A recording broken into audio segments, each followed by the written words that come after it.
Hello Physical Fiends, it is Jordan here with another Worth the Purchase where I play a game for a short amount of time to see if I would buy it myself. Today I'm taking a look at Simon the Sorcerer Origins, which released last week. Yes, the video is a bit late, but I had a lot of stuff going on, so this is a quickie for the weekend. This released both digitally and physically last week, and you can see that if you check the links down below in the description and pinned comment. I will detail the physical release a bit later in the video. It's not so straightforward, so make sure you pay attention to that. But first, what is the game? Simon the Sorcerer will be familiar to some people out there, a fairly niche franchise that mostly was on home computers in the 90s and mostly in Europe. Despite myself being a fan of the genre, I haven't played any of them. I've always been a console gamer. So this is my first Simon game, and it's the first game in the series in quite a long time. An origin story that is harkening back to classic point-and-click gameplay as you find out how Simon actually became a sorcerer. It's a small-scale story that's divided into chapters. The gameplay is very classic, almost to a fault for some people, but there's no actual moving a cursor around. You move Simon with the analog stick and cycle through points of interest with the shoulder buttons. There are plenty of red herrings, useless stuff, but often have a small quip attached to them. I wouldn't say the world building is strong, because the game is too much of a farce to feel like a real world, but it does have a lot of personality, most of which comes from Simon himself. While you'll meet a small cast of supporting characters, it's Simon who's the one that stands out, mainly thanks to the voice acting provided by the Smeg head himself, bronze swimming certificate owner Chris Barry, reprising the role after so many years. Chris Barry is a great comedic actor. I think he's been very underused since the turn of the century. In the 90s, he was in pretty much everything. In the 2000s, not so much, and it is a shame. But if you were worried that a 65-year-old pensioner couldn't pull off the voice of a 12-year-old snotty kid, you would be wrong. He's great. It looks like there's only one signature so far. It's the headmaster's signature.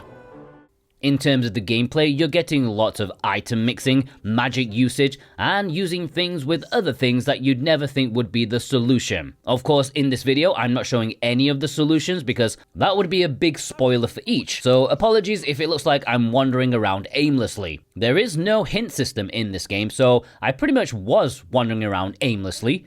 And that will not cater to a casual audience, but as someone who would die before I used a point-and-click game hint, it's fine for me. And it's clear the game wants to be regarded as a product of the 90s. And while it does guide you logically in most cases, there are the odd spanners in the works. I mean, that damn bone is its own kind of just why. If you like old school point and clicks, you'll like this for sure, but if you need quality of life things and for the game to regard your time as ultra precious, then you may think it is a bit outdated. The art style is very nice for me personally. I know it's caused contention amongst franchise fans, but honestly, I think it suits the game extremely well. Perhaps some of the zoom-ins don't flatter on the Switch, which is the version I'm playing, but overall, I couldn't have asked for much more. Compared to other modern point and clicks, I think it looks great.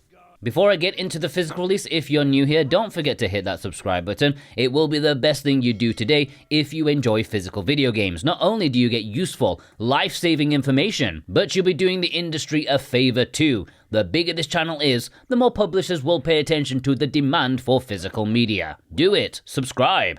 So, in terms of the physical release, well, it's getting a physical release on PlayStation 5 and Nintendo Switch in Europe. It was due for a release in North America, but that was cancelled. It's not happening anymore, and therefore the game is a physical exclusive to Europe. At retail, there are standard editions for Switch and PS5, but if you check the links down below in the description and pinned comment, you'll see that exclusive to In-Games' web store, they have a collector's edition. And this collector's edition looks pretty sweet. It's simple but nicely presented, and has a soundtrack CD and an art book. It also includes a bit of DLC, which I think lets you play the game with an older game soundtrack. As I said, you can get the standard at retail, but this collector's edition is exclusive to this website, and if you click my link before purchase, you can get 5% off with my code PARADISE. That does help support me too, and I thank you from the bottom of my heart. But do I think it's worth it? Well, I can't say for sure when it comes to old school Simon fans. I don't know if it represents the series well or not, but from an outsider, 1, I really quite like it. And 2, it's making me want to go back and experience those older games, so surely that is a success in some regards. It's got a nice personality, good enough presentation. The puzzles are sometimes a bit strange and will probably annoy those time-sensitive folks, but I enjoyed racking my brain, trying some weird stuff. Maybe there could have been some small pushes here and there, fewer red herrings, but overall, I'm quite happy with how this has turned out. Did you buy Simon the Sorcerer Origins? What did you think of it? If you want to purchase the physical copy, please do so with the links below in the description. That helps me out. And if you watched all 5 minutes of this or whatever, please leave me a wizard emoji in the comments so I know that you are a legend. Take care. I think I saw something moving.